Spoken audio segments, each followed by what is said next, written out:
बिस्मिल्लाहिर्रहमानिर्रहीम। किसी मज़ार या पीर को सजदा करना कैसा है? अक्सर हमारे अवाम उन्नास के अंदर ये सवाल उभारा जा रहा है। इसके बारे में उलमाए किराम क्या जवाब देते हैं कि किसी मज़ार या पीर को सजदा करना। लोग कहते हैं कि बरेलवी जो है ना, ये पीरों को सजदे करते हैं, ये मज़ारों को सजदे करते हैं।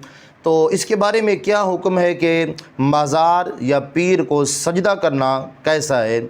सबसे पहले आप इंजीनियर अली मिर्ज़ा का ये क्लिप सुन लें, उसके बाद मैं आपको शेखुल इस्लाम डॉक्टर मोहम्मद तौहीद कादरी साहब का वो क्लिप सुनाऊंगा कि इसके बारे में वो क्या जवाब देते हैं कि पीर या मज़ार को सजदा करना कैसा है। उन लोगों के ख़यालात में जो सवाल होंगे, जो लोग कहते हैं कि बरेलवी मज़ारों को सजदे करते हैं, पीरों को सजदे करते हैं, इसके बारे में वो जवाब देंगे। आपने वीडियो को लास्ट तक लाजमी देखना है। सबसे पहले इंजीनियर अली मिर्ज़ा का ये क्लिप सुन लें कि वो अपनी क्या राय देती हैं इस मसले के ऊपर कि मज़ार या पीर को सजदा करना या मज़ारों के ऊपर जाना कैसा है। सबसे पहले उनका ये क्लिप सुन लें आप। मज़ारात पर जाना कैसा है? जी बिल्कुल जरूर जाए, मैं तो रुजू कर चुका हूँ। बस सिर्फ ये किया करें, जिस मज़ार पे भी जाए ना, वहां खड़े होकर कहेंगे अल्लाह, ये जो बुजुर्ग यहां दफन है, इनके छोटे बड़े अगले पिछले जो ये छुप छुप के गुनाह करते थे, जो लोगों के सामने करते थे, सारे मुआफ फरमा दे। और ऊंची बात से ये दुआ कर रही है, तो ठीक है, आप जरूर जाएं। कब्रों में जाने का हुक्म है ताकि आखिरत की याद आए। मज़ारात पे जाके तो चर्च अच्छी मिल जाती है, मैंने तो नहीं पीनी होती, आपने पीनी है तो आपकी मर्जी। वहां पे औरतों की इसमत दरी वाला मामला होता है। किस तरीके से आपको पता है, लाहौर में जो बड़ा मज़ार है वो अड्डा बना हुआ है बेहयाई का, तो वो एक चीज। और ये कोई ऐसा सवाब का काम नहीं जो आपने जरूर करना है। मुस्लिम शरीफ में हदीस है, कब्रों पे जाओ ताकि आखिरत की याद आए। कब्रों पे जाने का हुक्म है, और उसमें औरतें भी कब्रों पे जाएंगी। अब बकी गरकत जो कब्रिस्तान है मदीना शरीफ का, वहां औरतों को एंटर नहीं होने देते। मैंने वहां पे भी कहा कि ये जो तुमने हदीस लिख के लगाई हुई है ना मुस्लिम शरीफ की, और नीचे दुआ, ये तो सैयदा आयशा को हुजूर ने तालीम फरमाई थी।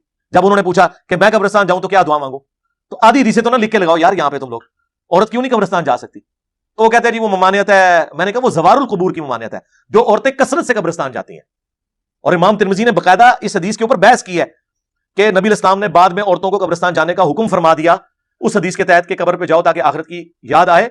इमाम तिरमिज़ी तो कहते हैं ये हदीस है ही मनसूख, या ये हदीस मामूल होगी उस औरत पे जो कसरत से कब्रिस्तान जाए, यानी वो हर दूसरे दिन जाके पेट स्यापा डाल के बैठी हो वहां पे।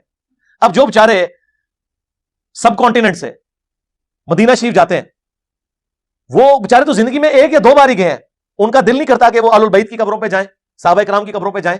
ठीक है, आप टाइमिंग कर दें मर्दों औरत के इख्तिलात को बचाने के लिए, आप ये कर दें कि जी 2 टाइम वहां पे कब्रिस्तान खुलता है, फजर और असर के बाद, फजर से लेकर इशराक तक और असर से मगरिब तक। तो आप टाइमिंग डिवाइड कर लें कि फजर से लेकर इशराक तक जो है ये औरतों का टाइम है, असर से लेकर मगरिब तक मर्दों का टाइम है। लेकिन औरतों को कब्रिस्तान जाने से क्यों रोकते हैं आप? अब तो बाकायदा मैंने जब इसके ऊपर ज्यादा चीखा हूं, मैंने ये मसला उठाया, तो अहले हदीस उलमा ने खुद फतवे लिखे हैं, क्योंकि अहले हदीस इसमें तख्ते मश्क बन रहे थे ना सऊदी हुकूमत की हरकत की वजह से। तो इवन शेख जुबैर ज़ही साहब ने पूरा मजमून लिखा है कि औरत कब्रिस्तान जा सकती है। गुलाम मुस्तफा ज़ही साहब ने पूरा मजमून लिखा है, क्योंकि उन्हें खतरा था कि अहले हदीस के खाते में सारा मसला डाल रहा है। आम आदमी से आप पूछे वो तो ये कहेगा कि वाबी मना करते हैं। ठीक है दोस्तों, आपने इंजीनियर मोहम्मद अली मिर्ज़ा का ये क्लिप तो सुन लिया। उसने तो उल्टे ही इल्ज़ामात लगाना शुरू कर दिए। बात वही जो हक है, पीरों के ऊपर, मज़ारात के ऊपर, औलिया अल्लाह के ऊपर। ठीक है, वो जनाब वाला इस तरह का बुहतान बांधने लग गए थे। जो जो बातें वो कर रहे थे ये गलत हैं, इस तरह की करनी भी नहीं चाहिए। क्योंकि अल्लाह तबारक व तआला ने हदीस कुदसी में इरशाद फरमाया, तो फरमाया कि जो शख्स मेरे औलिया अल्लाह से बुग़्ज़ रखेगा, फरमाया मैं उससे ऐलान जंग करता हूँ। अल्लाह अकबर, नौज़ बिल्लाह। अब कौन है जो अल्लाह तबारक व तआला से जंग करे? ये तो बदबख्ती है उस शख्स के लिए जो औलिया अल्लाह की गुस्ताखी करे। मान लेते हैं, लेकिन औलिया अल्लाह को सजदा करना या मज़ारों को सजदा करना, इसके बारे में भी शरीयत ने एक हद रखी है कि क्या वली को सजदा हो सकता है, क्या पीर को सजदा हो सकता है। इसके बारे में शेखुल इस्लाम डॉक्टर मोहम्मद तौहीद कादरी साहब ने कमाल का जवाब दिया है। पहले आप शेखुल इस्लाम के लिए क्लिप सुन लें, उसके बाद मैं आपसे गुफ्तगू करता हूँ। उन्होंने इनकार कर दिया, उन्होंने कहा नहीं ये किसी ने गलत बताया, ऐसी कोई बात नहीं। मैंने कहा ये तो खुशी की बात है, ऐसी कोई बात नहीं। मैंने कहा एक शर्त कायम कर लेते हैं, अगर तो ये हराम चीज़ें वहाँ नहीं होंगी तो फिर मैं उर्स की अहमियत पर या औलिया कराम की अहमियत या तसव्वुफ की वजाहत के ऊपर किसी और मौजू पर खिताब करूँगा जो मौका महल की मुनासबत से होगा। और अगर मैंने आंखों से देख लिया कि ये काम वहाँ होते हैं तो मैं अपना वो मौजू, जैसे आज मैंने असल मौजू छोड़ दिया और आपकी चिट को ले लिया, तो मैं असल मौजू छोड़ दूंगा और मैं इसी मौजू पर आपके पीर साहब के सामने खिताब करूँगा। उसके बाद जो होता है फिर देखते रहेंगे। तो वो फिर उन्होंने कहा जी नहीं बिल्कुल मुतमईन ऐसे। हम चले गए, वहाँ जाके बैठ गए, तो خطاب سے پہلے وہ جو کچھ میں نے سنا تھا وہ ہو رہا تھا. لوگ آ کے تو چند فٹ فاصلے پر زمین پر اس کو سجدہ بھی کرتے. اب یہ فرق تو ہم سمجھتے ہیں نا کہ قدم بوسی, انہوں نے کہا جی قدم بوسی کرتے ہیں. میں نے کہا اتنے بھولے تو ہم نہیں, ہم خود قدم بوسی کرنے والے ہیں, تو ہمیں پتہ ہے کہ ہم قدم بوسی کیا ہوتی ہے, اتنی تو سمجھ ہے ہمیں. ہم بڑی بڑی چوکٹوں کو چومتے ہیں اور قدم بوسی دست بوسی کرتے ہیں. یہ فرق ہم سمجھتے ہیں کہ قدم بوسی کیا ہے اور سجدہ کیا ہے. تو زمین پر آ کر سیدھا بالکل دو زانو نیچے گر کے ہاتھ کے ساتھ سجدہ کرتے. میں نے آنکھوں سے دیکھا اور پھر یہ منظر بھی دیکھا کہ کچھ عورتیں آتی تو آ کے پیر صاحب کے پاؤں اور ٹانگیں تھوڑی دباتی, چومتی, ہاتھ لگاتی, پھر جا کے بیٹھ جاتی. اور پیر صاحب اپنی ٹانگیں دراز فرما کر براجمان تھے اور سو رہا تھا. میں نے وہ تھوڑا سا وقت بڑی مشکل سے گزارا. بڑی ایک دل میں خیال آیا کہ دفع کروں اس مجلس کو اور یہ عذاب الہی کی مجلس میں چلا جاؤں اٹھ کے یہاں سے. لیکن میں نے کہا کہ نہیں, یہ میری بزدلی ہوگی اور فرض کی ادائیگی میں کوتاہی ہوگی. یہ جو لوگ کر رہے ہیں ان کو ہدایت نہیں دی گئی, میرا فرض ہے کہ میں ان کو بتا کے جاؤں. اگر انہوں نے جانے دیا تو بس. پھر میں نے خطاب کیا اور میں نے خطاب اسی موضوع پر کیا کہ جو پیر عورتوں سے پاؤں دبوائے اس سے بیعت کرنا حرام ہے, جو سجدہ کروائے سجدہ کرنا کفر ہے, اور ایسا سلسلہ بھی ناجائز, ایسی پیری مریدی بھی ناجائز, اور یہ سارا کفر و حرام کا کھیل ہے. بس یہاں سے خطاب شروع ہو گیا. اب آپ بقایا خود اندازہ کر لیں کہ یہ ابتدا یہ تھی تو انجام کیا ہوا ہوگا اس کا.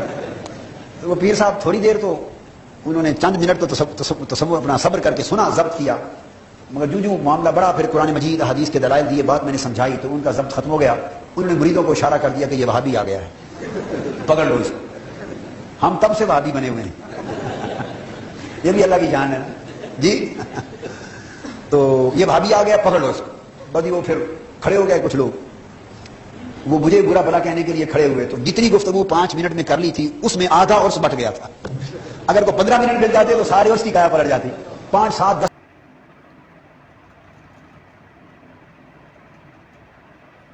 دوستوں, آپ نے ڈاکٹر طاہر القادری صاحب کا یہ کلپ تو سن لیا.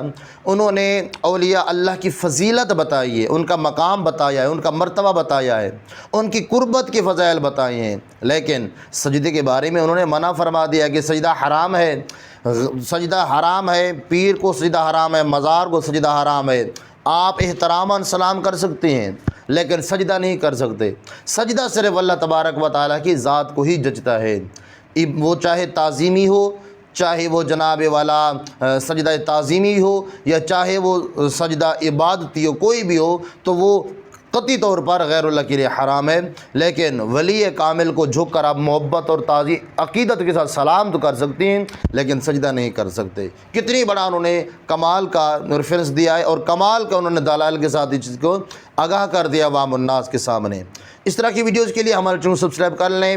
کومنٹس میں اپنی رائے کا اظہار لازمی دیں کہ اس کے بارے میں, آپ ویڈیو کے بارے میں آپ کیا جاننا ہے اور اس کے بارے میں کیا جواب دینا چاہتے ہیں, کومنٹس میں لازمی بتائیے گا. ملتے ہیں اگلی ویڈیو میں, دعاؤں میں یاد رکھیے گا. السلام علیکم ورحمۃ اللہ وبرکاتہ.